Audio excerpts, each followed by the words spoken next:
India versus Australia మధ్య జరిగిన రెండో టెస్టులో భారత్ ఘోర పరాజయాన్ని చవిచూసింది. రెండో టెస్టులో తొలి ఇన్నింగ్స్లో బ్యాటింగ్ చేసిన టీమిండియా 180 పరుగులకే ఆలౌట్ అయింది. ఆ తర్వాత ఆస్ట్రేలియా బ్యాటింగ్ చేయగా 333 పరుగులు చేసిన సంగతి తెలిసిందే. అనంతరం రెండో ఇన్నింగ్స్లో బ్యాటింగ్ మొదలుపెట్టిన టీమిండియా 175 పరుగులకే ఆలౌట్ అయింది. నితీష్ కుమార్ రెడ్డి సెకండ్ ఇన్నింగ్స్లో 42 పరుగులతో ఒక్కడే రాణించాడు. ఆ తర్వాత 19 పరుగుల లక్ష్యంతో బరిలోకి దిగిన ఆస్ట్రేలియా సునాయాసంగా టార్గెట్ను ఛేదించేసింది.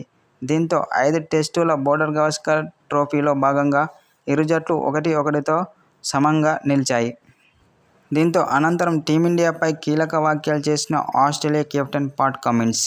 మాతో పెట్టుకుంటే ఇలానే ఉంటుందని పాట్ కమిన్స్ మ్యాచ్ అనంతరం పేర్కొన్నాడు. మా బౌలర్ల ధాటికి టీమిండియా బ్యాటర్లు చేతులెత్తేశారని మ్యాచ్ అనంతరం పాట్ కమిన్స్ పేర్కొన్నాడు.